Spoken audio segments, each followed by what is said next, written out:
ನಮಸ್ತೆ ಚಿಕ್ಕಬಳ್ಳಾಪುರ, ಮನೆ ಮನೆಗೆ ಸ್ಕಾಲರ್ಶಿಪ್, ಇಷ್ಟು ಗ್ಯಾರಂಟಿಗಳನ್ನ ತಲುಪಿಸಿದೀವಿ.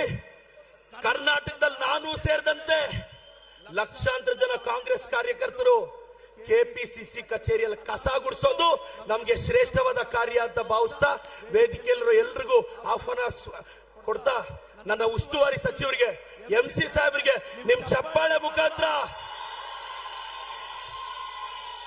ನಮ್ಮ ಶಿಡ್ಲಘಟ್ಟ ಪುಟ್ಟಾಂಜಣ್ಣವ್ರಿಗೆ ಸ್ವಾಗತ ಬಯಸ್ತಾ ನಮ್ಮ KMF ಅಧ್ಯಕ್ಷರು ಮಂಜುನಾಥ್ ರೆಡ್ಡಿ ಅಣ್ಣವ್ರಿಗೆ GC ಚಂದ್ರಶೇಖರ್ ಸಾಹೇಬರಿಗೆ ಸ್ವಾಗತ ಬಯಸ್ತಾ ಇದ್ದೇನೆ. ಜೈ ಕಾಂಗ್ರೆಸ್. ಬಂಧುಗಳೇ,